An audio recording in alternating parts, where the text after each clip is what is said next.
Hello दोस्तों। आज की कहानी है दादी की यादों का छोटा हिस्सा पोते पोती के नाम।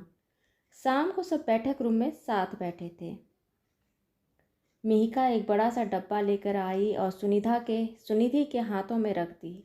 सुनिधि एक मुस्कुराहट के साथ मिहिका को देखी और पूछी, क्या है ये? मिहिका बोली, खुद खोल कर देख लो।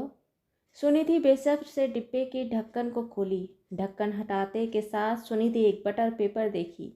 बटर पेपर जो मिठाई के डिब्बे में रखी जाती है। बटर पेपर को हटाई तो नीचे हाथ से बने एक पेंटिंग थी। पेंटिंग थी उसकी दादी की, जो अब इस दुनिया में नहीं थी। उन्हें शांत हुए 2 साल हो चुके थे, लेकिन उनका जगह का खालीपन आज तक भर नहीं पाया था। दादी के फोटो पर हाथ रख उन्हें महसूस करने की कोशिश करते हुए सुनिधि की आंखें भर आई और 2 बूंद आंखों से गिर गए। हाल में बैठे 2-3 बड़े बुजुर्ग सुनिधि को इस तरह आंसुओं में देख हैरत में थे। वह ऐसा क्या देख रही है कि इस तरह रोने लगी है? दादी के पेंटिंग को हटाने के बाद डिब्बे में दिखी गुलाबी, हरी और पीली रंगों से बनी कुकीज, नान खटाई।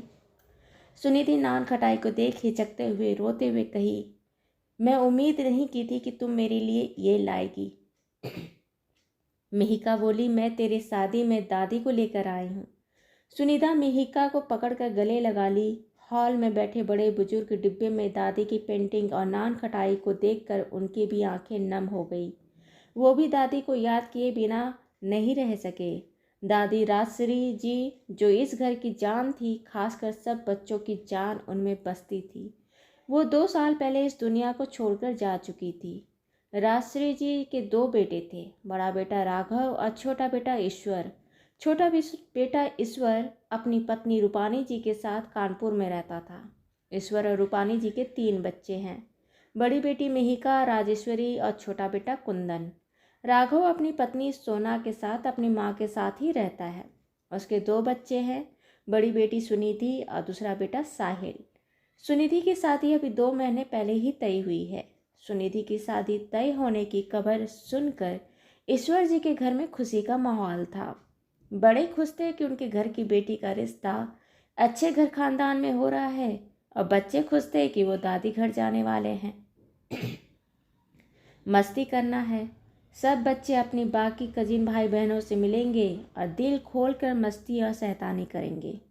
2 महीने बाद की शादी की तारीख है, लेकिन घर परिवार की तैयारियां तो अभी से शुरू हो चुकी है। ईश्वर जी और राघव जी दोनों अपने घर में एक नियम बनाए थे।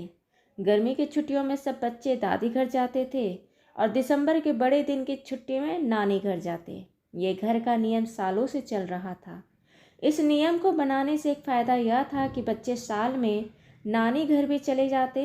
नानी के घर का प्यार दुलार मिलता और हर साल वह अपने नाना नानी, मामा मामी उनके बच्चों से मिल पाते।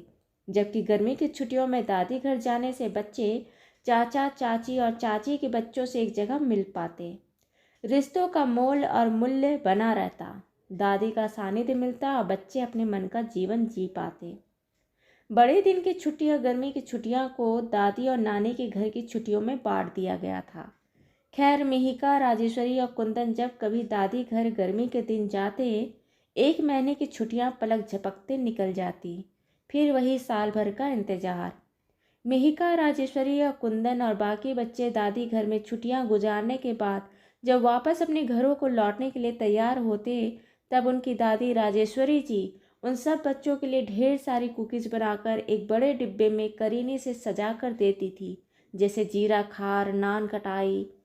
ये तोहफा सारे बच्चों को उनकी दादी की तरफ से मिलता था, जो दादी खुद अपने हाथों से बनाया करती थी और बच्चों को बनाना सिखाती भी थी।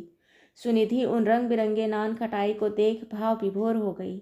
मिहिका से कही, जैसे दादी कुकीज़ बनाकर पैक कर दिया करती थी, वैसे ही बनाकर पैक कर प्यार से तुमने दिया है।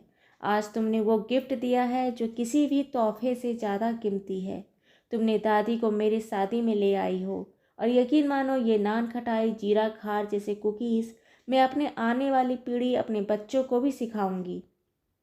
मैं अपनी दादी की यादों का एक छोटा हिस्सा अपने बच्चों को भी दूंगी। दादी की कुकीज़ और उनकी याद को याद कर घर के बाकी सदस्यों की आंखें नम थीं।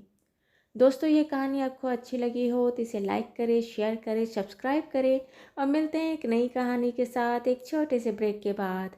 धन्यवाद।